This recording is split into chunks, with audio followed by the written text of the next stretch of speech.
वो विचार करी ए बिरहा के लिखे वाला हमारे गुरु जी माननीय प्यारे लाल कवि जी बड़ा बढ़िया से बाबू लिखलन। विचार करें आप लोग। अब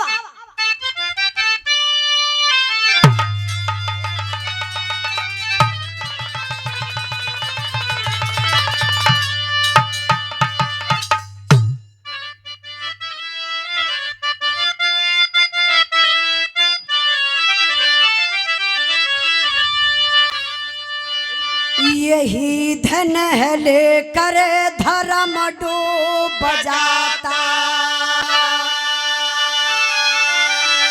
यही धन मुहब्बत पे खंजर चलाए, यही धन धरोहर समझ करे कि दुनिया मनुष्यता की देवी को शूली चढ़ाए। खुदा की खुदाई को क्यों छीनते हो, अहम की बहम तुम मिटा करे के देखो। अरे सदा घर उजारे हो नफरत में जाले, जरा घर किसी का बसा करे के देखो।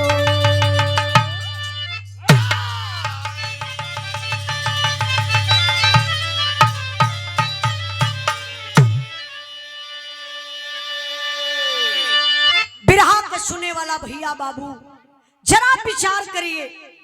लोग कहते हैं दुनिया बदल गई, जमाना बदल गया, लेकिन मैं कहती हूँ बाबू कि ये जमाना नहीं बदला है, इस जमाने के लोग बदल गए। आप लोगों में परिवर्तन हो गया। आग वही है, हवा वही है, आकाश वही है, पाताल वही है, धूप वही है, सूरज वही, चांद वही। कहाँ परिवर्तन हुआ? इंसान की सोच बदल गई है। अब दम उस माचिस में नहीं है जो किसी के घर में आग लगा दे। माचिस से ज्यादा तो लोगों के जुबान में आग भरी हुई है, लोगों के दिल दिमाग में आग भरी हुई है। डॉक्टर साहब, किसी का घर बसाना बहुत कठिन बात है, लेकिन किसी का बसा बसाया घर उजाड़ना बहुत आसान बात है। इसलिए मैं आप लोगों से कहना चाहती हूँ, क्या मास्टर साहब इसी भाव पर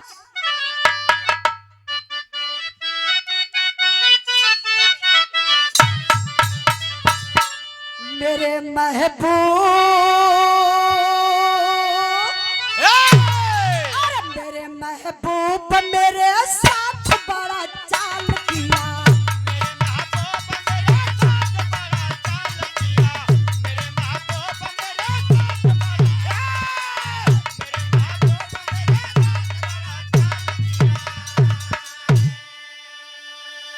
भाव पर ध्यान दीजिएगा बाबू। कहना है क्या? देश की चोट, देश की चोट से जिगर का शीशा टूट गया,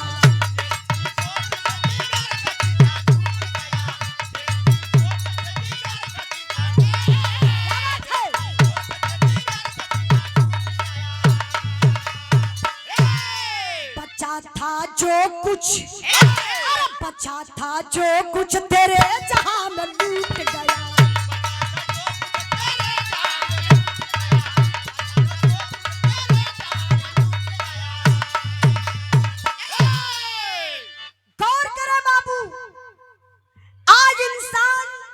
नफरत भरी जिंदगी जी रहा है। काहे बदे आपके 2 तल्ला मकान बन गल, पड़ोसी के बर्दाश्त ना हुई। सोची कि जवन इनके घर में कमाए वाला बा, एक काम करा वही का मर्डर करवा दा, ओकर मर्डर करवा दे बात एकर घर पीछे हो जाई। लेकिन मेरे बाबू विचार करिए, सोचिए, आपका बेटा क्या करता है?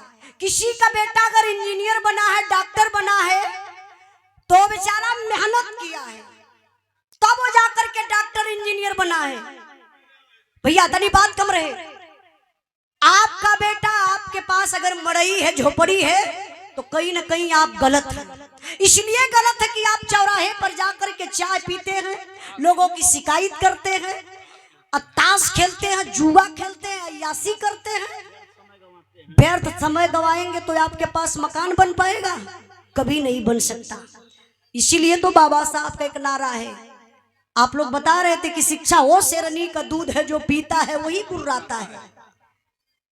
आप लोग आधा रोटी खा लीजिए, फटा कपड़ा पहन लीजिए, उसमें शर्म नहीं है, लेकिन अपने बच्चों को उच्च शिक्षा आप लोग जरूर दीजिएगा। अपने बच्चों का भविष्य आप लोग जरूर बनाइएगा।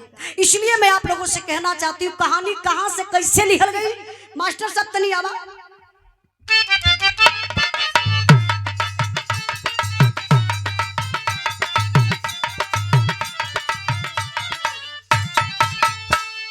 किसी की खुशहाली किसी का जिगर चोट करे, किसी की खुशहाली किसी का जिगर चोट करे, स्वार्थ की भावना मानवता पर विस्फोट भरे।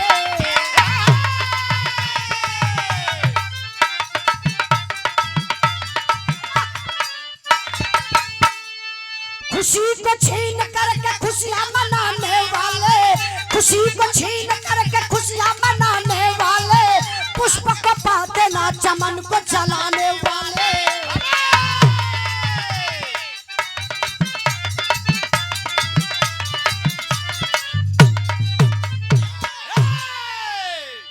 बड़ी इस बात लंबा भाषण देते हैं कि हिंदू खतरे में, मुसलमान खतरे में।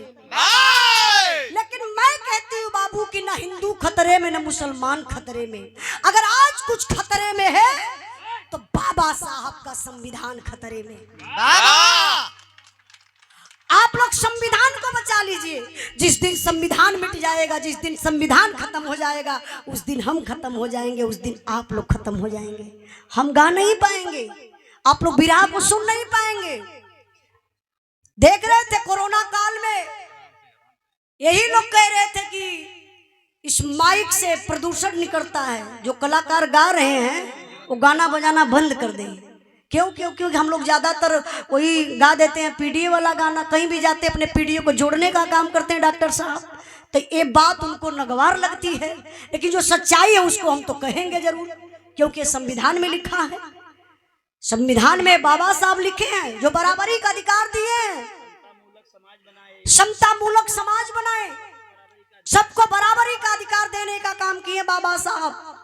ये देखिए इसी भाव पर सम्मान। आप लोग कहानी पर ध्यान दें बाबू, कहानी कहां से लिखल गई। बिहार प्रांत छपरा के पूर्वी तराई का बात बा, जहां के रहे वाला दूगो भाई, सगे भाई रलन प्रधान जी। एक भाई बड़ा बा जौने का नाम मोहन बा, छोट भाई बा ओकर नाम सोहन बा। बड़के भाई की औरत का नाम उर्मिला बा, छोटके भाई की औरत का नाम गीता बा। बड़के भाई के 3 गो औलाद, छोटके भाई के कौनो लइका ना हुआ। शादी के 10 साल बीत गल बा, इहे परिवार का दुख बा। बड़का भाई खेती किसानी का काम करत रहलन, मतलब आप लोग जैसन किसान, आम किसान। और छोटका भाई सोहन फौजी जवान रहलन, जेकर ड्यूटी लगल रहल बैरीपुर कलकत्ता में। फौजी जवान अपने ड्यूटी पर तैनात। एक बार छुट्टी मिलल, फौजी जवान घरे आइल हो, रात का टाइम बा। उनकर दुल्हन गीता सबके खियाए पियाए के अपने पति के रूम में जब गईली सूते बदे, तो देखत हई फौजी सैया सूतल हुआ नींद में। देखा भारतीय नारी बा, जाय के गीता अपने पति के गोड़वारी बैठ गई। गोड़वारी बैठ के अपने पति के निहारत है चेहरा, चेहरा निहारत निहारत फिर बेचारी अपने पति के पैर पकड़ के पैरवा लगल ऐसे दबावे। पैर दबावत बा, सुसुक सुसुक के गीता रोवत बा। तब तक फौजी जवान का नींद टूट गई। उठ के चारपाई पर फौजी जवान बैठलन, घड़ी में देखलन कि अरे रात का 11 बज रहा है, और गीता के आंख में आंसू। सवाल कर दिया फौजी जवान, गीता क्या हुआ, क्यों रो रही हो? घड़ी में 11 बज रहा है, रात है ना, क्या हुआ बोलो। नहीं बोल पा रही है। कुछ देर के बाद बाबू रो करके कहती है, क्या कहती है जरा विचार करिए। इसी भाव पर सम्मान की हम नहीं बाबू। अब रोई के दुल्हन का हाथ कबा मास्टर साहब,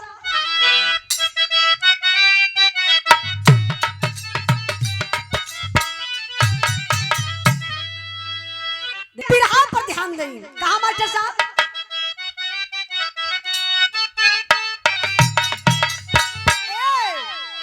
माहुर लियाई देता हमारा क्या खियाई देता,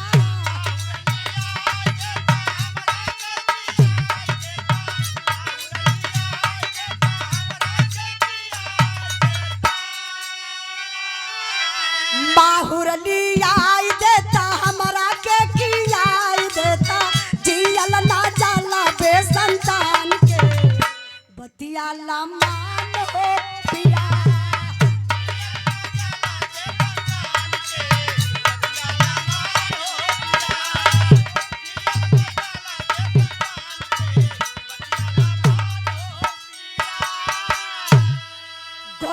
जेठान जी का पारा नहीं भोइया हो,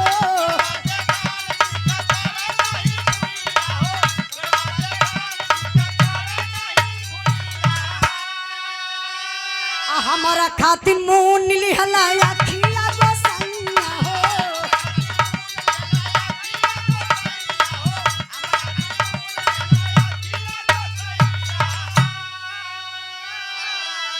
मर्जी का विधाना के विधान के बतिया लमान हो पिया। इसी भाव पर सम्मान किए लगातार पुरस्कार देकर के आप माननीय पारसनाथ यादव प्रधान जी, आपके तरफ से 100 रुपए का पुरस्कार, बहुत बहुत धन्यवाद प्रणाम। विचार करी बिरहा पर बाबू, दुल्हनिया अपने फौजी सैया का पैर दबावत बा, सुसुक सुसुक के रोवत बा। सवाल कैलन फौजी जवान की, अरे गीता क्यों रो रही हो, क्या हुआ? भैया कुछ कहला का कि भौजी कुछ कहलस या टोला पड़ोसा का कोई कुछ कहला सका? गीता हाथ जो लली नहीं पति देव, हम कहत बनी कि हमके लिए आई के जहर दे दा, हम खाई के मर जैती। जानत हुआ तोरे भौजी के 3 गो लइका हुआ, तोहर भौजी जब हम देखली तो बोली कि बाझिन बा, ई का जियत बजाए के कहीं जहर माहुर खाई के मर जा, छुट्टी हो जा। इहे बतिया हमके लग गइल बा, हम चाहत हिला के लिए के जहर दे देता, खाई के मर जैती। बारे फौजी जवान उठ के तुरंत चारपाई से खड़ा हो गया। देखिए दूसर कोई अगर रहा तो रतिये का जाय के भौजाई का दरवाजा खोलवाई के, अब भौजाई के मारा 4-6 तमाचा। अब मरने के बाद हो तो सुबेरे वो लगा कैले, लेकिन बारे फौजी जवान ने धैर्य बनाया। बिरहा के सुने वाले भैया बाबू, इस बात से आप लोग विचार करिएगा कि दुनिया में कभी भी गुस्सा में आप लोग गलत कदम मत उठाइएगा। गुस्सा एक शैतान होता है, गुस्सा आया और तहस नहस करके फिर चला जाएगा, जिंदगी भर आप लोग पश्चाताप करेंगे। अब फौजी जवान उठकर खड़ा हुआ, तुरंत अपने आप को धैर्य बना लिया। अगर वो गुस्सा में जाता, अपने भौजाई को मारता तो बात बिगड़ जाती, घर बिगड़ जाता, लेकिन धैर्य बना लिया बाबू। जाय के दुल्हनिया के भरे अकवारी में पकड़लन, अकवरिया में पकड़ के फौजी जवान अपने दुल्हन के समझावे लगल। का समझावत बा मास्टर साहब? भाव बा,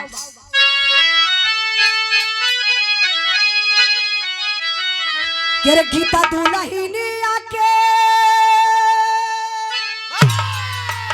गीता दुल्हनिया के फौज समझावेला, पार करिया हमहन के बुढ़ैया गोरी हो, तीनों भैया के दुला।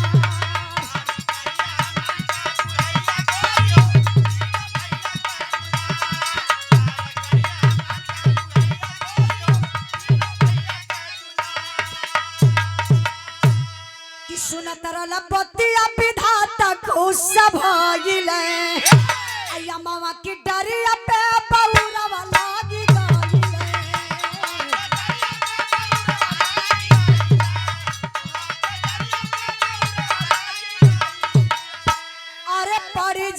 धजल में नेवरिया गोरी हो तब गोसैया करी है पार।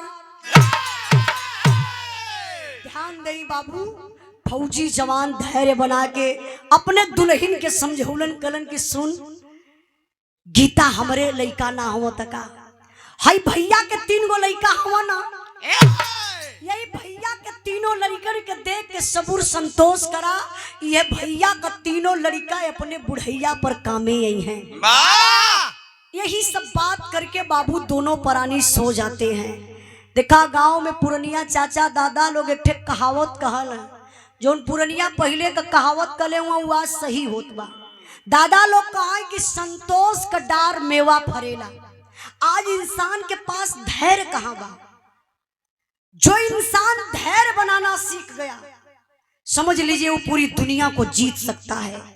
जिसके अंदर धैर्य नहीं है वो कुछ नहीं कर पाएगा। डॉक्टर साहब, आप पढ़ाई करत हुआ, आप कहियो कि हम डॉक्टरों बन जाई, इंजीनियरों बन जाई, फौजियों बन जाई, तो कहीं ना कहीं लापरवाही बा, कि घबराहट बा। धैर्य बना करके एक काम पर आप लग जाइए, आप विजेता हो जाएंगे। सोचे बाबू, धीरे धीरे समय बीतल, भगवान का मर्जी देखा, वही यैला में गीता के गर्भ रह गए, पेट में बच्चा पले लगल। धीरे धीरे 3 महीना बीतल, और जब 3 महीना बीतल, फौजी जवान के छुट्टी का डेट पूरा भयल। फौजी जवान चलत हव ड्यूटी पर, परिवार के लोग बाबू घर से रोड पर पहुंचावे बदे गए बा। अब इन बस के अवय में 10 मिनट का टाइम बा। फौजी जवान बस का इंतजार करत हुआ, परिवार के अपने समझावत हुआ। का समझावत हो मास्टर साहब? इहो भावे बा,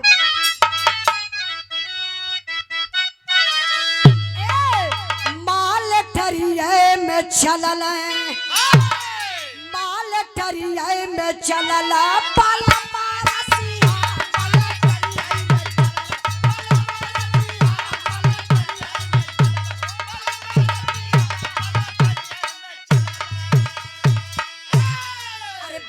भरोसे बनैया बुझाइल, नवया बहिनवा की नरवा पे आइल।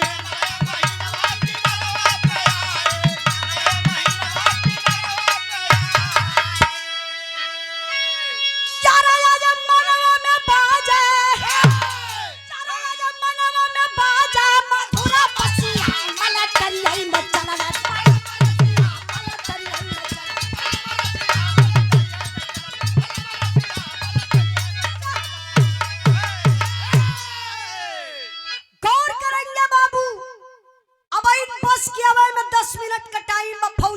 समझावत हुआ, दुल्हनिया के तनी से दूरे लेके गईलन।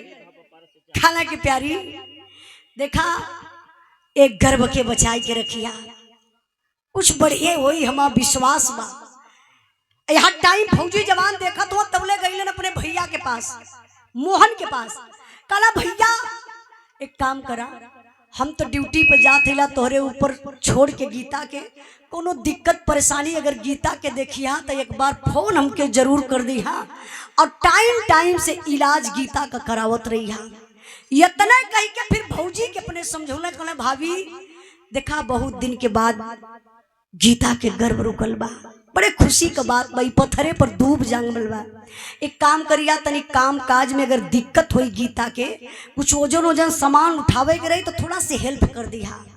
इहे बतिया तक कहते हम फौजी जवान तबले बाबू बस आई गई। बस में फौजी जवान बैठलन, बाय बाय टाटा कइलन, चल गइलन ड्यूटी पर। ड्यूटी कहाँ लगल हो? बैरीपुर कलकत्ता। फौजी जवान ड्यूटी पर तैनात है बाबू। यार धीरे धीरे समय बीते लगल, धीरे धीरे 9वां महीना लगल हो। 9वां महीना का मतलब डिलीवरी का टाइम बा, पेट में दर्द होत बा, हल्का हल्का ब्लड चलत बा।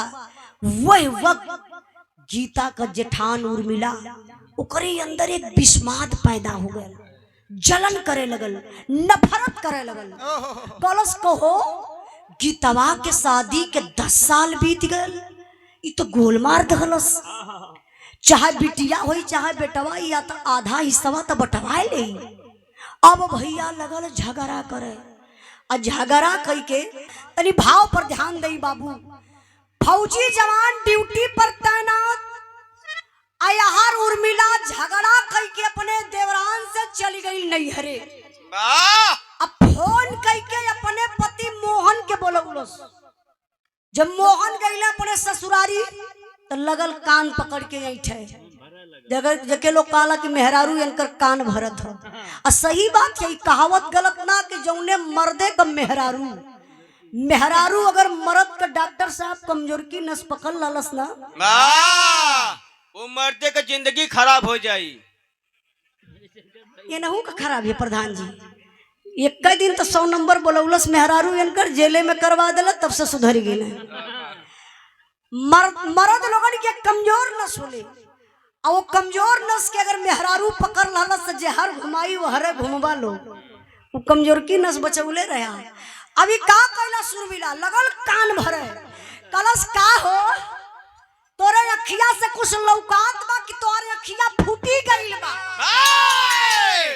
मोहन कला रे का भल काहे गुस्सियात क्यों? वहर गीता का तबीयत खराब बा, बच्चा पैदा होके वाला बा, अब तू नहीं हरे चलिए लू। अरे टोला परोसा गांव पूरा हमके ताना न मारी हो। यह स्थिति में अगर केहू के घरे केहू ना रहला तो नताई रिश्तेदारी से लोग बुलाई के कोई संभलवा लेलन कि चला भैया हमरे घरे केहू ना संभाल दा। अब तू ये वक्त में आ गई नहीं हरे।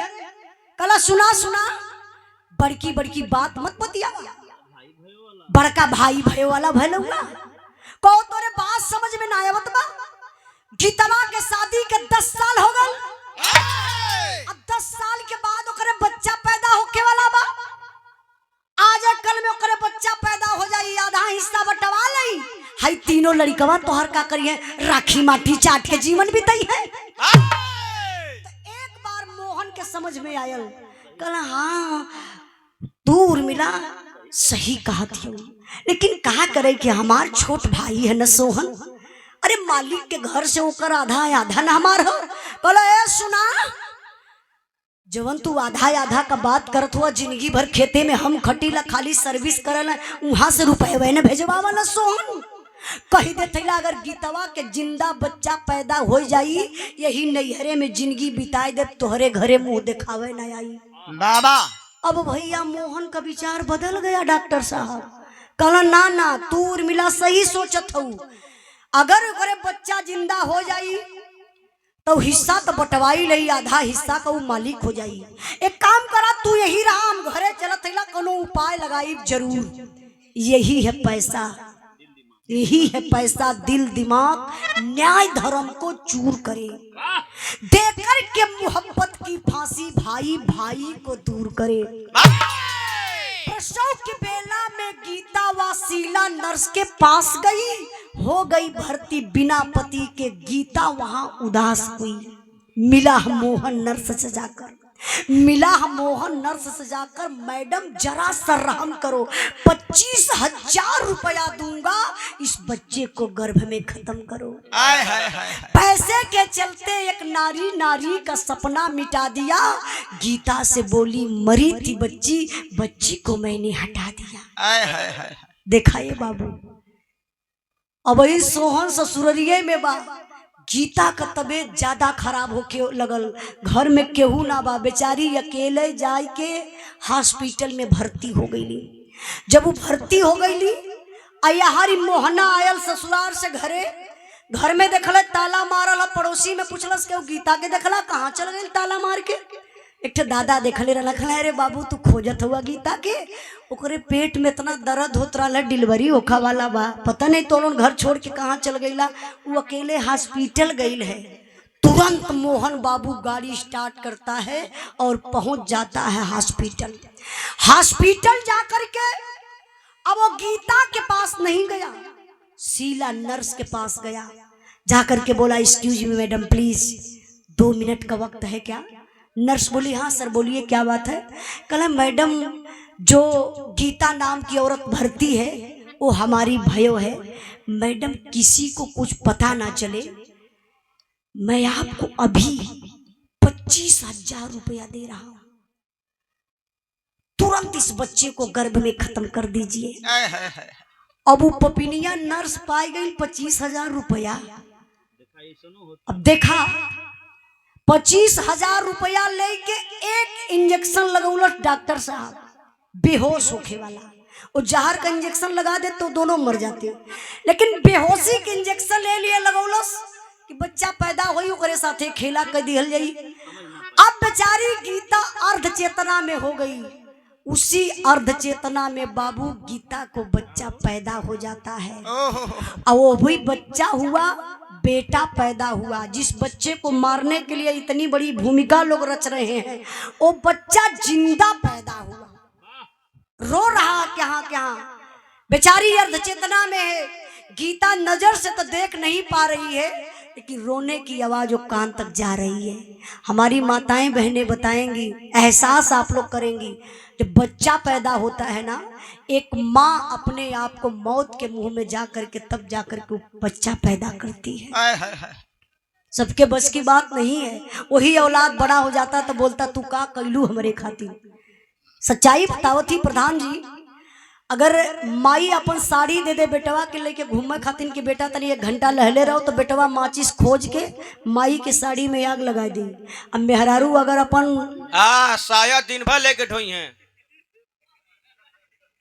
कि मेहरारू अक्सर वाले के ढोई बा वह लइकवा ढोई हैं, जैसे देखा। चुप रहा, हम हास रस ना गौला कि तू साया लेके सुंघावत हो। सबके पास मेहरारू है। ये अपन बीतल बात बताओ तो अभिमन्यु भैया मेहरारू इनकर चले गई है, तनी से 1 मिनट खाली ले, बिरहा से तनी अलग बात हो गई। मेहरारू इनकर चल गई 4 दिन पर, सदिया ना बोले तो चौथियरवे पे चल जानी। मेहरारूआ का चूड़िया पहन के ओकर बेलौजवा ही में हथवा में डाल के तो कमरिया में हो ना, और ओकर है सड़िया ओढ़ के तो सबके मत तू ही मत समझा कि तोहरा ही मत सब मर्द है। टीकाधारी का कांड है, पागल कहीं का नहीं कांड करत रहना है। ये कांड करे वाला हूँ, हमार नया कांड होकर तैयार होता, आधा कांड पहुंच गल हो, जैसे ही कांड पूरा हो जाये ओके हम लॉन्च कर देवे आप लोगों के बीच में। अच्छा आई यहाँ का बात छोड़ल जाई, तनी सब बिरहा से अलग बात हो गई। बिरहवा हमार कहाँ पहुंचल है ई पूछल चाहते हैं।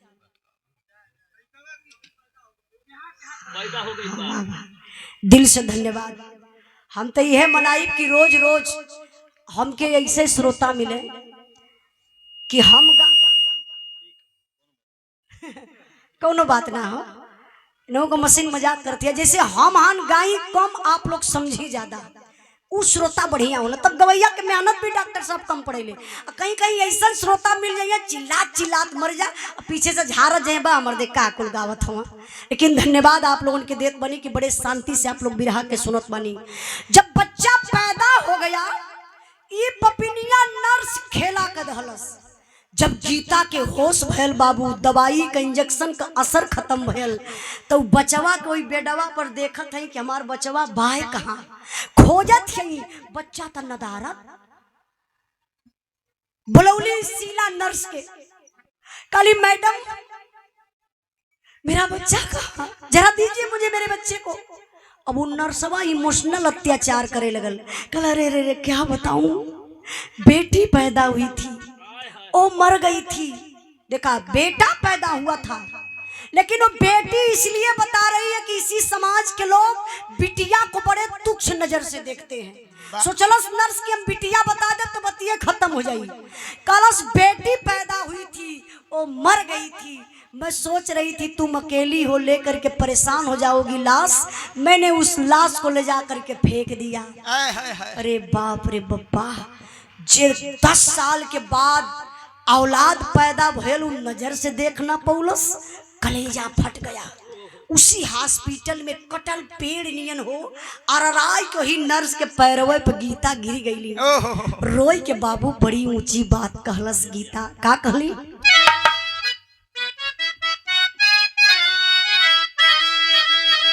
देहल जनमना खेला वाले का भागी भाई, अरे जहरा का सुइया लगाई दे तू बहिनी,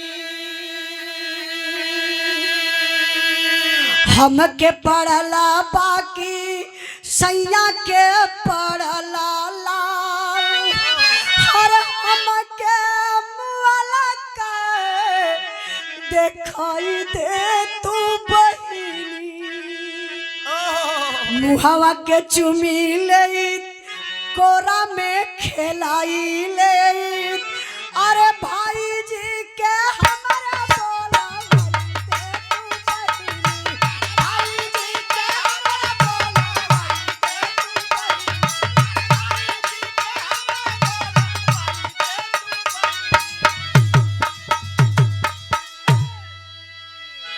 जब वो नर्स गीता से कलश की बेटी पैदा हुई थी, वो मर गई थी, उसको मैंने फेंक दिया। गीता कली मैडम मैं बहुत बड़ी अभागन हूँ। 10 साल के बाद बेटी पैदा हुई, वो भी मर गई, मैं नजर से नहीं देख पाई। प्लीज मैडम प्लीज मेरी बच्ची की लाश मुझे दे दो, एक बार अपने नजर से मैं देख लूं कि बिटिया रानी मुझे पड़ी थी कि मेरे पति देव को पड़ी थी। कम से कम मैं चेहरा तो देख लूं, एक बार गोद में लेके खिला लूंगी ना, मेरे बाजिन का नाम हट जाएगा। नर्स गुस्सा में आ गई, बोली अरे गीता मैंने तुम्हारे साथ क्या गुनाह किया? अरे मैंने हेल्प नहीं किया, बेटी पैदा हुई थी मर गई थी, उसको मैंने फेंक दिया तो ठीक न किया। अब तुम चिल्ला चिल्ला के रो रही हो, मेरी बिटिया को दे दो, लाश को दे दो। क्या करोगी लाश लेकर के, क्या करोगी बताओ क्या करोगी? सुन मेरी बात, अगर हॉस्पिटल में रहना है इलाज करवाना तो करवा ले, नहीं तो वरना मेरे हॉस्पिटल से निकल कर तू चली जा। गीता टूट गई। गीता कली मैडम मैं चली जाऊंगी, मेरे भाई जी को बुलवा दीजिए। भाई जी के वही अपने जेठ के बुलावे कहली। अब गीता के का पता कि जौन भूमिका रचात बा ई हमरे जेठे का रचल भूमिका बा। अब वो शीला नर्स संदेशा भेजवा करके बाबू मोहन को बुला लेती है, और जब मोहन हॉस्पिटलवा में अलन दूसरी बार, तो अब वो शीला नर्स के पास ना गईलन, डायरेक्ट गीता के पास जाता है बाबू, और मोहन करता है क्या मास्टर साहब?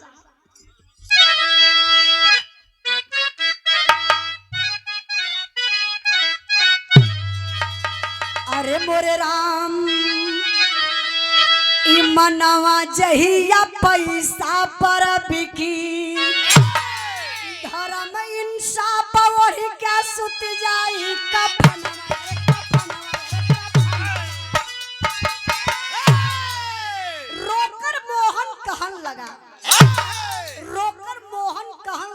गीता मन में करो सबर, मालिक को मंजूर न था, जल्द चलो अब अपने घर। मोहन गईलन हॉस्पिटल, बाबू बैठ जा, भैया भैया बैठ जा।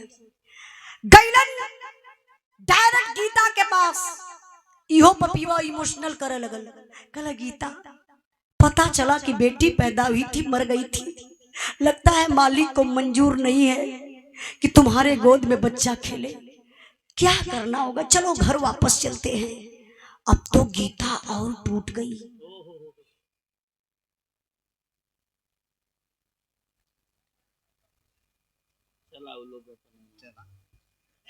देखा इहो लोग हुआ समाज में ऐसे कबो कबो बड़ा पश्चाताप होला। कम से कम एक संविधान का किताब पढ़ लेता ना। हम तो कभी कभी कहीला, हमरे गाना के आप लोग सुन लो, यहाँ बाबा साहब के बारे में हम तमाम बिरहा गौले बनी अपने यूट्यूब के माध्यम से। उमा मांग भी कैले इस सरकार से कि हो सके अगर सरकार तक हमारी आवाज़ पहुँचत हो, जैसे हर स्कूल में रामायण पढ़ाया जाता है, महाभारत पढ़ाया जाता है, हर सब्जेक्ट होता है, उसी स्कूल में एक सब्जेक्ट और जोड़ देना चाहिए जिसका नाम है संविधान। और संविधान अगर हर स्कूल में चलाया जाएगा, हर लोग संविधान को पढ़ेंगे ना, तो शायद जो लोग संविधान के खिलाफ चाहते हैं, जो लोग अत्याचार करते हैं, बलात्कार करते हैं, चोरी पाप करते हैं, वो लोग सुधर जाएंगे, हमारा समाज सुधर जाएगा। हम 1000 संविधान गाई चाहे रोई के गाय के मर जाई, और जो पीला शर्ट वाला उनके पता ही नहीं चली। सुबेरे के यहाँ जहाँ कहीं बा मर्दे दूठे गवैया लेना उन्हें गौना कि खाली मजाक करके चल गए, पैसा मन का डाढ़ हो गया। बाबा साहब समझाओ समझाओ थक गए ना, तो लोग में कौन औकात है? ऐसा ये बात है भैया। हाँ इतना प्रेम से शांति से आप लोग सुनत होगा कि अंदर से हमारा दिल इतना खुश होता कि हम कितना गाय दें। हाँ भैया अरे सुनी ना, यादव ठीक 85 में हवा ना, 85 का हवा ना, पीडीए का हवा ना, यादव हम भी हैं। अब क्या करें, यादव के नात करें, हल्ला करें, समझिए हम भी संविधान पढ़ते हैं, पढ़ना चाहिए सबको। ये जात बिरादरी के लिए संविधान नहीं बना है, सार्वजनिक संविधान है। तनी बाबू बिरहा पर ध्यान दीजिएगा। बिरहवा कहाँ पहुंचल अली चचा? हाँ हाँ हाँ हाँ, बारे चाचा भुलाई गलली है। और मोहन पहुंच जाता है हॉस्पिटल, गीता से जाकर कहता कि गीता क्या किया जाए, ईश्वर को मंजूर नहीं था कि तुम्हारे गोद में बच्चा खेले, चलो वापस घर चलते हैं। गीता अब और इसलिए टूट गई कि उन्हीं पर घमंड था कि मेरे पति जी बाहर है, ड्यूटी कर रहे हैं, देश का सेवा कर रहे हैं, देश का रक्षा कर रहे हैं, हमारे जेठ जी हमारा सपोर्ट करेंगे, सहयोग करेंगे। लेकिन आज ये तो कह रहे हैं कि बेटी पैदा हुई थी, मर गई थी, चलो घर चलते गए। हथवा जोड़ के कांपे लगल गीता हॉस्पिटल वही में, कली भाई जी कवन मुहवा लेके जाई, आज लोग तो हमके बाजिन बाजिन काला है, लेकिन आज के दिन से लोग हमके पापिन कही, पापिन लोग ताना मारी। अक्सर देखा ला हमार माई बहन बैठल हूँ, मेहरारू ताना मारे में बहुत तेज होली, केहू के घरे मैयत पड़ जाई लोग तेरहियो ना बीते देली, सबकर बात ना करबे। और झगड़ा कह के ताना का मरी है, उनके अंदर ही है खौला बरल रही कि खाली है कह दी कि तत अपने मर्दे के खा गई, तत अपने भाई के खा गई, जैसे जे मरल रहे ऐसे ही लोग लई के नमुआ गरिया गई। क्षमा चाहब आप लोगों से कि भगवान बुद्ध जी लिखे हैं हिंसा से दूर रहिए, दुख है तो कारण है, कारण है तो निवारण है, जो आया है उसको जाना है, ताना मार करके किसी को जलील मत करिएगा आप लोग। अब बेचारी ताना से डरत बा गीता कि घरे जाई तो लोग हमके ताना मारी, कही कि बाजिन तो रहबा कैलिए लेकिन डाइन बन गई, जन्मते अपने बेटवा के हॉस्पिटल में खाए गई। काली भाई जी आप जा, हमार बच्चा मर गल, जहर माहौर खाए के यार जान अपन दे दे, घरे मुंह दिखावे ना आई। मोहना मने मन खुश हो, एक बच्चा मर गल, वही शोक में गीता मर जाई। आ छोट भाई सोहन हो, फोन आई हमार सारी बात मानला, खाली इतने तक कहे के बा डिलीवरी टाइम पेट में इतना काफी दर्द भल, बच्चा जच्चा दोनों सतों खत्म।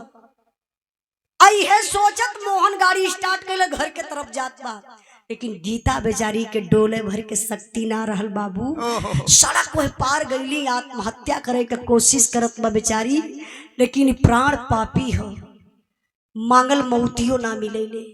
एक बार अंदर से पति का याद आयल, कलेजा झकझोर उठल, मैं मर जाऊंगी, मेरे पति की क्या गलती है, दो मौत मेरे पति कैसे बर्दाश्त करेंगे।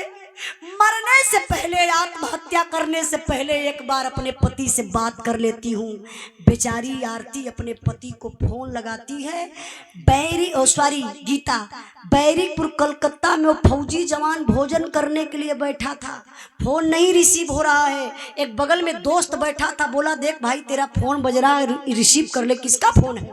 सोहन फोनवा उठा के देखला, कहला अरे यार तो तुम्हारे भाभी का फोन है, लगता है कुछ खुशखबरी है। तो दोस्त बोला देख भाई अगर खुशखबरी रहेगी तो पहली मिठाई तो मैं खाऊंगा। सोहन कहला रुक पहले यार बात तो करने दे। रिसीव कैलन फोन, पहला वर्ड बोलल हेलो गीता, कोनो शुभ समाचार बताइया, का हाल बा। अब बेचारी क्या शुभ समाचार बताएगी, सोच रही है कि पति देव शुभ समाचार पूछ रहे हैं और मैं क्या बताऊं, कुछ नहीं बोल पा रही है। सोहन आवाज दे रहे गीता क्या हुआ, क्यों नहीं बोल रही हो, बोलो कुछ क्या हुआ। गीता बोली पति देव मैं क्या बताऊं, सब तो आंसू हो गया। आंसू? मजाक कर रही हो गीता, सही सही बोलना क्या हुआ, मुझे घुमाओ मत, साफ साफ बताओ। गीता वही फोनवा पर बाबू अपने पति से बतावत बा, का बतौलस अगर दिल से सुनेंगे आप लोग ना, अंदर से कलेजा हिल जाएगा।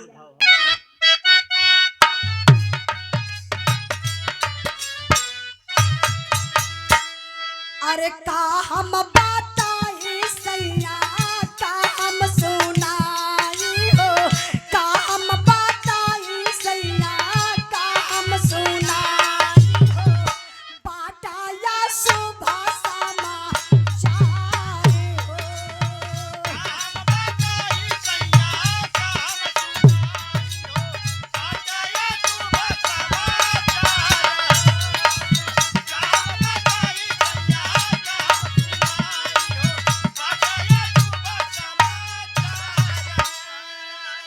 जनमल सुगा नावा के नरसा पापिनिया हो, जनमल सुगा नावा के नरसा पापिनिया हो, हमके जाना ला दिहलस मारी हो।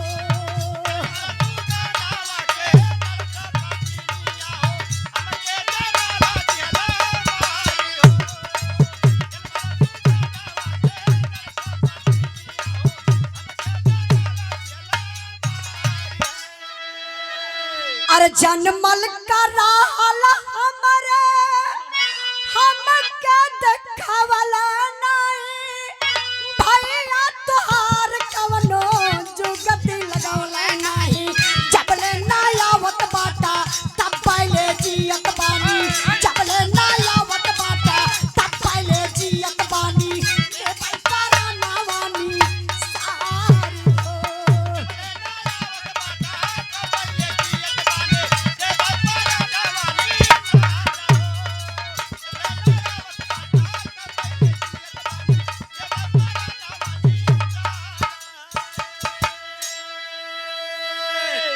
गौर करे बाबू, कलेजा फट रहा है, शरीर कांप रही है, रो करके फोन पर अपने पति से कहती है गीता, पति देव मैं क्या बताऊं, मैं तो मर चुकी हूं, मैं एक लाश बन करके खड़ी हूं, बेटी पैदा हुई थी, मैं अकेले हॉस्पिटल गई थी, नर्स बता रही थी कि बेटी पैदा हुई थी, वो मर गई थी, मैं बहुत किया, बहुत कहा कि मेरी बच्ची को दे दो, मैं एक बार देख लूं, वो बता रही थी कि वो जो बच्ची मर गई थी तो उसको ले जा करके मैंने फेंक दिया, मैं अपने नजर से नहीं देख पाई पति देव, बस मैं जब तक आपसे बात कर रही हूं तब तक जिंदा हूं, अभी आपका फोन कटेगा, हमारी और आपकी आखिरी बात होगी, मैं आत्महत्या कर लूंगी।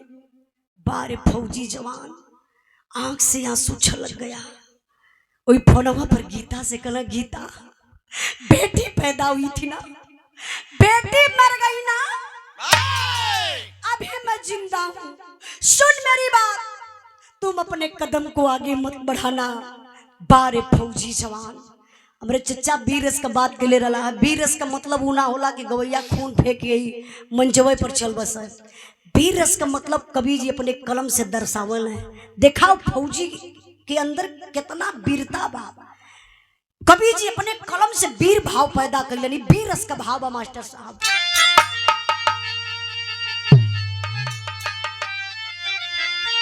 अरे यखिया से असिया बहैया न गोरी, अरे यखिया से असिया बहैया न गोरी, डटला रहिया घरवा जइहा न गोरी, डटला रहिया घरवा जइहा न गोरी।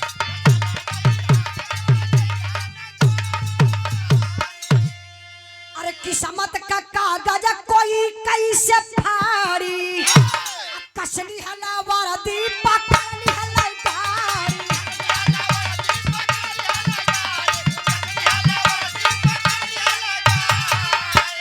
अरे धीरज का दिया ना बुझैहा ना गोरी, डटला रहिहा घरवा जइहा न गोरी, डटला रहिहा।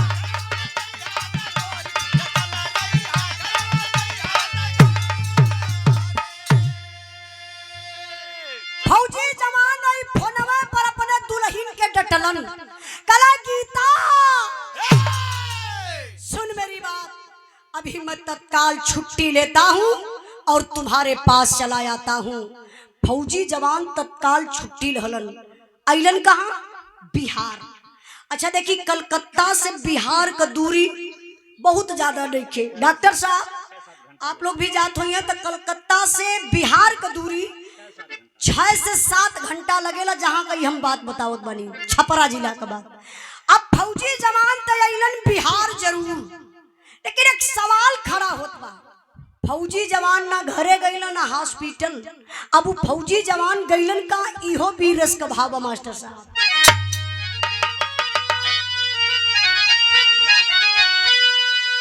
अरे मिला दरोगा से नहर तत्काल दाला में काला बा, पकड़ नर्स को पूछा लगा सवाल दाला में काला बा,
क्या बात है, क्या बात है। अब मास्टर साहब, मरा हुआ जिंदा बच्चा, वो बच्चा माथा मारा था, उसको तूने फेंक दिया, क्या अधिकार तुम्हारा था।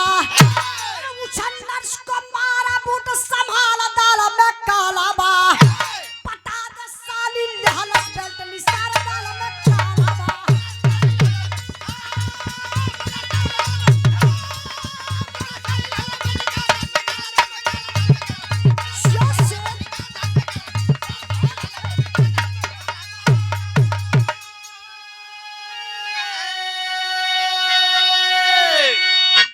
हिंदुस्तान का फौजी जवान आइलन बाबू, कानून का सहारा लालन, डायरेक्ट पहुंच गईलन दरोगा साहब के पास थाने पर। अब थाने पे जाए के सारी बात दरोगा साहब से कह दलन। दरोगा साहब फौजी जवान का सम्मान कैलन। सोहन से कहलन कि आप बैठिए, अब मैं कुछ महिला पुलिस भिजवा करके शीला नर्स को इसी थाने पर बुला लेता हूँ। कुछ महिला पुलिस जाती हैं और शीला नर्स को लेकर के चली आती हैं। वहाँ का सिचुएशन क्या है डॉक्टर साहब, यहाँ दरोगा साहब का कुर्सी, ठीक बगलिए में शीला नर्स का कुर्सी, और यही बगलिए में फौजी जवान सोहन का कुर्सी। अब गीता के लोग छुपा दिले हुआ, काहे लोग कहले कि गीता के नरसवा देख ले तो हो सके कि बतिया साफ साफ न बतावे। एक ठे पर्दा डालो, पर्दवा के पीछवा गीता के लोग बैठौले हुआ। फौजी जवान सोहन सवाल कैले वो शीला नर्स से, कहना मैडम आप शीला नर्स? हाँ जी सर, जी जी। अच्छा एक बात बताइए मैडम, जो गीता नाम की औरत भर्ती थी, जो डिलीवरी केस था, कैसी क्या हो गया? तो ये पपिनिया समझ गई लो, दाल में तो कुछ काला लग रहा है। तुरंत अपन दिमाग लगौलस, कहला अरे साहब आप गीता की बात कर रहे हैं? अरे साहब वो तो बेचारी विपत की मारी महिला थी, बेटी पैदा हुई थी साहब, मैंने तो बहुत मदद किया। जब बच्ची पैदा हुई वो मर गई थी साहब, मैंने इतना तक मेहनत किया साहब, उस मरी हुई बच्ची को ले जा करके मैंने फेंक दिया। देखा ये तरक्की कैले ही, मिट्टी का खिलौना कि तोड़ डाली फिर के बनाए के तैयार कर देवे। फौजी जवान जब इतनी बात सुनलन कि बेटी पैदा हुई थी मर गई थी, उसको मैंने फेंक दिया, तब बोले तो चढ़ला येड़ा फौजी जवान मरलन। अरे साली जिंदा था बच्चा, वो मरा हुआ बच्चा था, बच्चा मात हमारा था, उसको तूने फेंक दिया, क्या अधिकार तुम्हारा था? किसी का बच्चा, किसी की औलाद, अगर कोई तुम्हारे हॉस्पिटल में मर जाता है, डिसीजन तुम लोगी। तुम कौन होती हो फेंकने वाली? कुछ ना बोलत बा, समझते कि बात यही खत्म हो जाएगी। अत्ता बोले तो फौजी जवान बेल्ट निकालस, अब बेल्ट निकाल के फौजी जवान मारलस 4-6 बेल्ट। जब प्रधान जी पीठी पे 4-6 बेल्ट लगल न हो, लगनी दवाई का पर्चा बनावे, मेडिकलवा ये टीकाधारी है करा। हाँ ये रखले रहा मूर्ख कहीं का, अरे तो खून खौलत है आज गौले के बाद जब तुम्हें बताई नहीं, अब भोग दे तो टेरिया के बोली। अब हम के हाथ में हथकड़ी लगावे के चक्कर में तो भोग दे करतलवा। अच्छा डॉक्टर साहब इनके हम करताल अगर सीना में मारी दे आर पार हो जाए तो इनकर दशा का हुई, हमार दशा का हुई। चला अगली बार में डॉक्टर साहब आप बैठल हैं तो एक घटना इनकर बताई, काहे से बिरहा 5 मिनट और हमार रह गई बा, शांति से लोग सुनत है। बिरहा में भाव बा, अभिमन्यु भैया अब इनकर बतिया सोचे मत लगी है, ये दुष्ट आदमी है, वो धरती का बहुत बोझ और जितना कहा जाए कम बा। बिरहा पर ध्यान दे बाबू, फौजी जवान जब बेल्ट निकाल के मारल 4-6 बेल्ट ना, तो मेहरारू को जाती ना गाय नियर लगल कांपे, हथवा जोड़ के कहला से साहब अब को बार मत मरी है साहब, बहुत चोट लगत बा साहब, एकदम साफ साफ बता देव साहब, काहे हम बच्चा के मरली साहब, मत मारल जाई। फौजी जवान कहले ठीक है नहीं मारूंगा, लेकिन साफ साफ बताना कैसे वो बच्चा मरा। देखा अभी पपिनिया बतावे शुरू करत बा, पूरे बिरहा में अगर कहीं भी आप लोगों का दिल मन भटकल रहा हुई भैया तो हाई 4 लाइन आप लोग ध्यान से सुन लेबा, हमार पूरा बिरहवे फरियाई जाई। हमारे गुरु जी माननीय प्यारे लाल कवि जी पूरे बिरहा का निचोड़ यही मात्र 4 लाइन में लिखलन। का 4 लाइन बा, ध्यान दिहल जाई।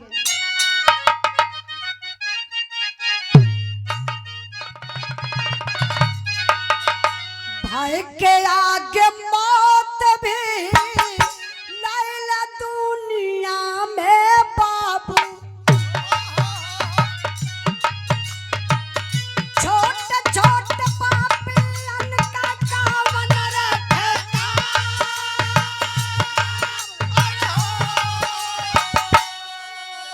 टूटी गाय नरसा कुलबा तावगी जहरवा बाबू,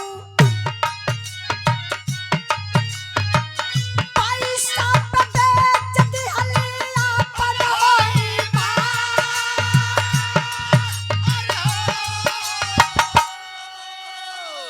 कला साहब हम पैसा के लालच में आए के दुनिया को बहुत बड़ी गलती कैली साहब। पैसा कैसा पैसा, कौन दिया पैसा?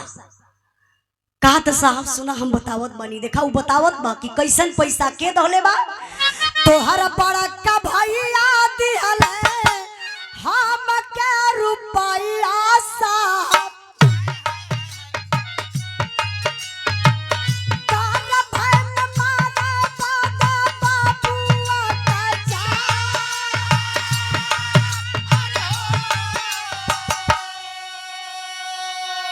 का साहब आपका बड़का भैया मोहन हमके 25,000 रुपया देहल, कहला वो बचवा के गर्भवे में खत्म कर दा। साहब हम समझ ना पौली, पैसा के लालच में आए के दुनिया का बहुत बड़ी गलती कैली। साहब झूठ ना बोलबे, एक इंजेक्शन गीता के लगौली बेहोश होखे वाला। जब गीता बेहोश हो गईली साहब ना तो बच्चा पैदा भयल।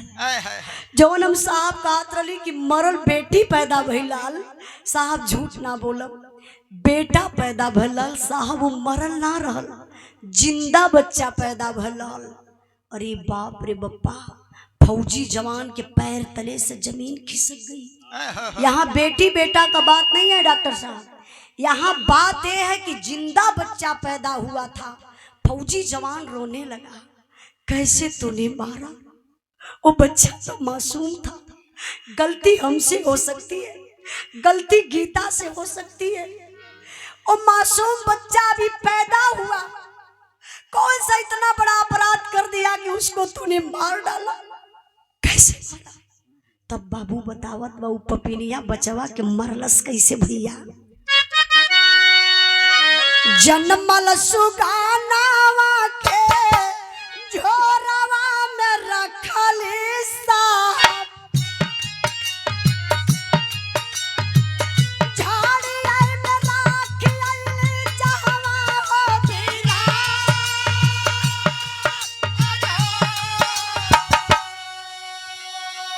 पुलिस फोर्स साथे चलली नरसाऊ पपिनिया बाबू, झाड़िया की ओर अइली जाबा दुखमा।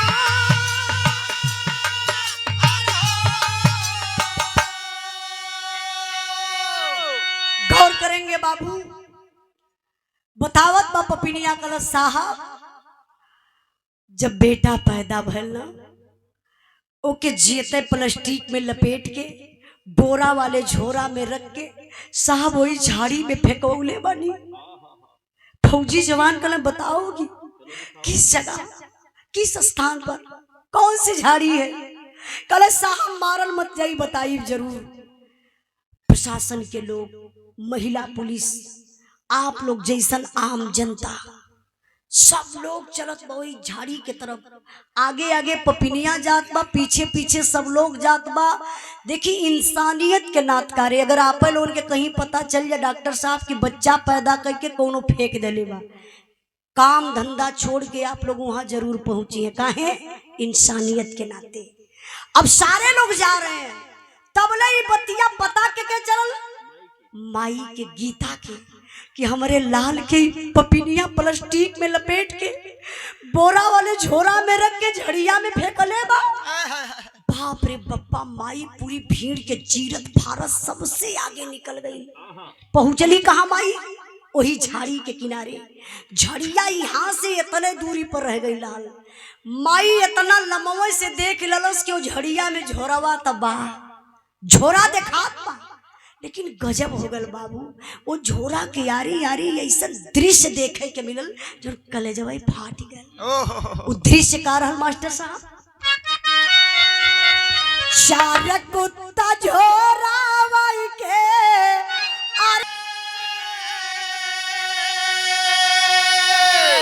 गौर करे बाबू। माई इतना दूरी पर देखल झोरवा तबा हो भैया। चार गो कुत्ता आपस में गुरजत हुआ, वही झोरवा के पकड़ के खींचा तानी कैले हुआ। माई समझ गई, कहला हाय राम, आज इंसान इंसान का ना होत बाटा। ये जानवर जात का कुत्ता हमरे लाल के नोच नोच खैले हुई। लाल का हड़ो मांस ना पाई देखे बदे मालिक कौन ही दिन देखावत हवा। लेकिन माँ है, दौड़ कर जाती है, कुत्तों से नहीं डरती है कि कुत्ता है काट लेंगे।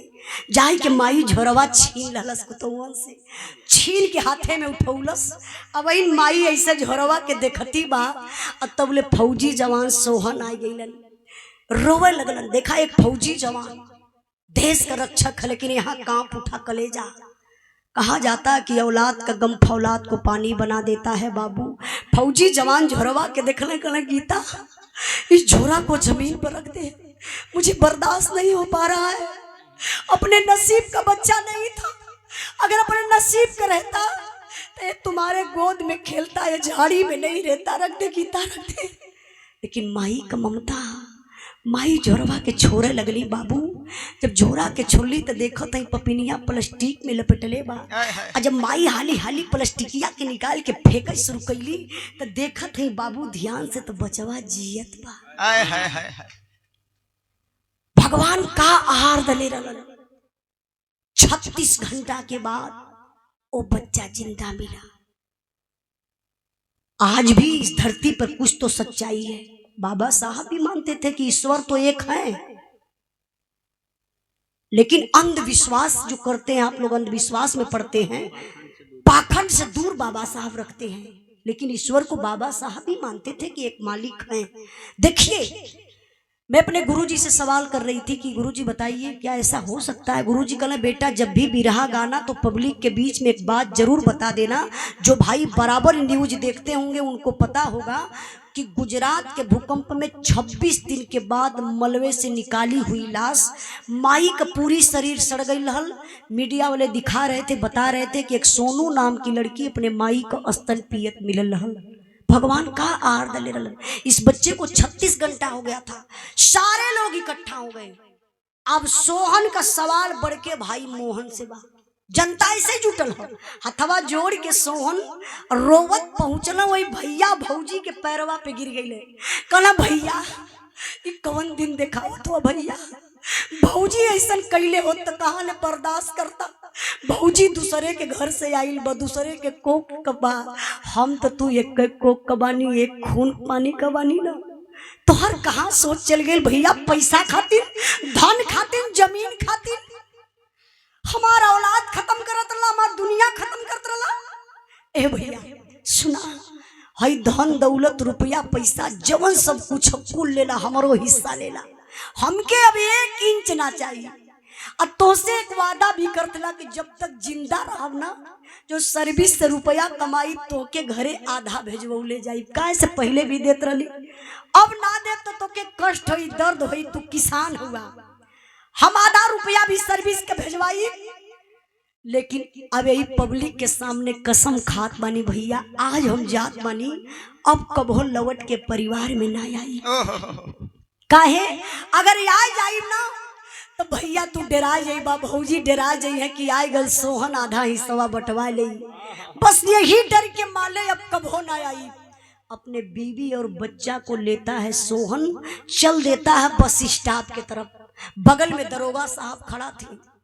खड़े थे दरोगा साहब, डॉक्टर साहब बोले कि ए सोहन रुको रुको रुको, कहाँ जा रहे हो? सोहन कहने कि साहब मैं जा रहा हूँ ड्यूटी पर, अब कभी लौट कर इस परिवार में नहीं आऊंगा साहब। दरोगा साहब बोलो कि आइए आइए मेरी गाड़ी में बैठ जाइए, कब तक पैदल जाएंगे बस स्टॉप पर, मैं गाड़ी से अपने छोड़ देता हूँ।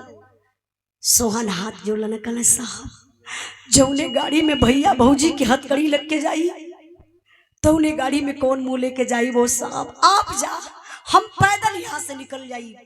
दरोगा साहब वो पापी नर्स के हाथ में हथकड़ी लगौलन, मोहन के लगौला हाथ में हथकड़ी, और वो उर्मिला असीला नर्स की तीनहुन के हाथ में हथकड़ी लगाए के ले जाते हुए दरोगा साहब जेल में बंद करे बदे। अब वो हर का बात छोड़ी, हई जौन जनता है ना मोहन के केहू ना निहारत बा, सोहन जात हो बीबी बच्चा लेके अब कब होना यही है। हई पब्लिक के आंख से आंसू गिरे लगल, हथवा मीच मीच के बुढ़ऊ दादा लोग रोवे लगल हो, कहाँ बाहर मोहना त ऐसन कैले सोहन के साथे, देख कसम खाए के जात है अब कब होना आई, जो तो के ऐसा करे के ना चाहत रहल। लोग रोते हुआ बाबू, तबले वही पब्लिक में से एक ऐसा आवाज आई जो करेजवई के चीरिल हलस। वो आवाज के कर रहल कैसन रहल, हमरे बिरहा का आखिरी लाइन बा। और आप लोगों से एक बार और निवेदन करब, मंदिर में जितना लोग बैठल बनी मात्र 2 मिनट हमारा और रह गल बा, 2 मिनट और मत बोला, बिरहा मत आखिरी समझ में आ जाई। आवा मास्टर साहब।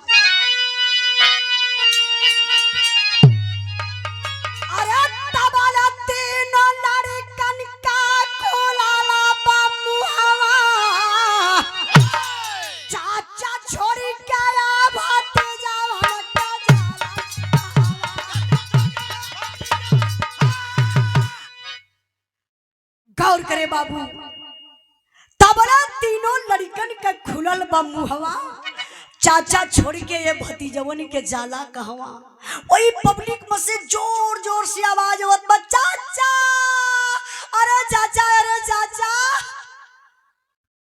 सोहन का कदम रुक गया। वो चाचा कौन कह रहे थे पता है आप लोगों को? कौन थे? वह मोहन का तीनों लड़का चाचा चाचा कह के चिल्लात हो कि चाचा मम्मी पापा गलती कैलन, मम्मी पापा के पुलिस लगल चाचा, अब हमान के साथे न्याय करा चाचा, हमान के छोड़ के चल जाइबा, कैसे पढ़ाई लिखाई होई चाचा, अपने साथे ले ले चला चाचा। सोहन का कदम रुक गया बाबू, आंख से आंसू छलक गया।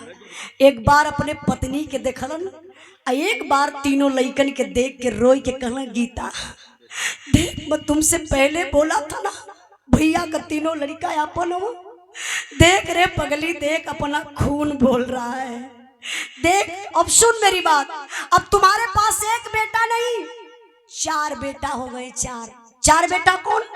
3 ठे मोहन का, 1 ठे सोहन का, चारों लड़कन के लेके सोहन ड्यूटी पर गईले, वहीं पढ़ौना लिखौना। चारों लड़का जब सयान भइलन तो 4 लड़कन का बियाह कइलन।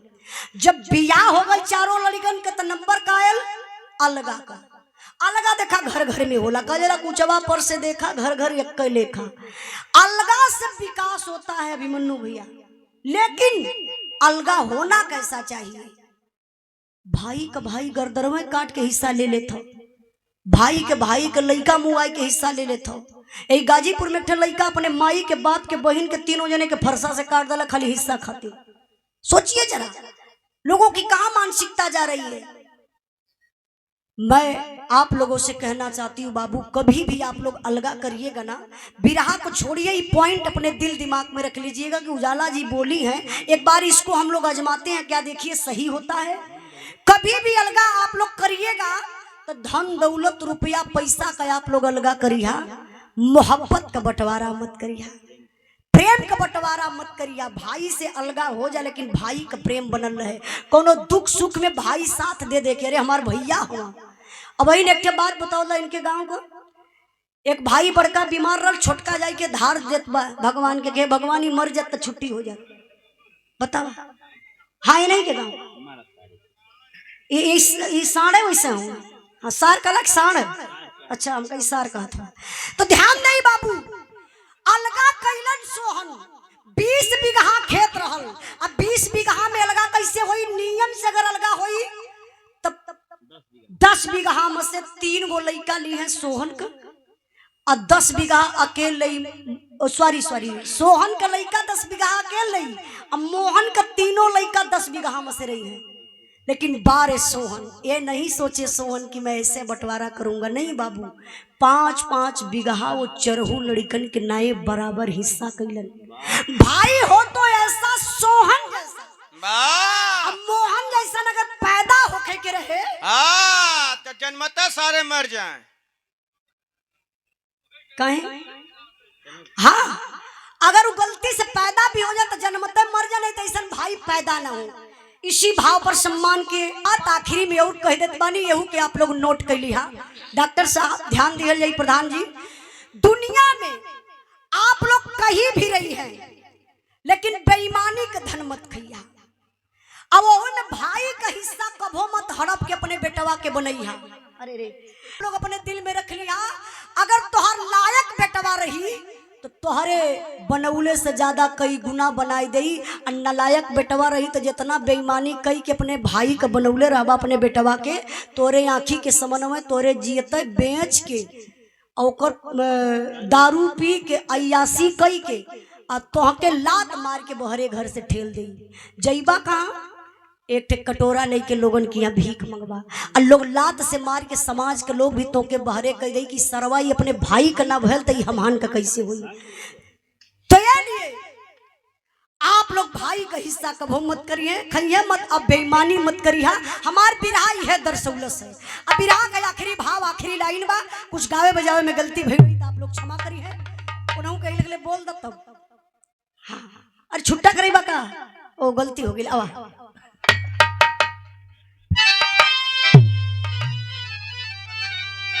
गुरु बिहारी गुरु गणेश गुरु राम लाल गुड़कारी, स्वर्ग गए चंद्रिका कवि मुन्ना जी बने पुजारी। आखिरी लाइन तो उठा ला मास्टर साहब। अरे मनवा चाहिए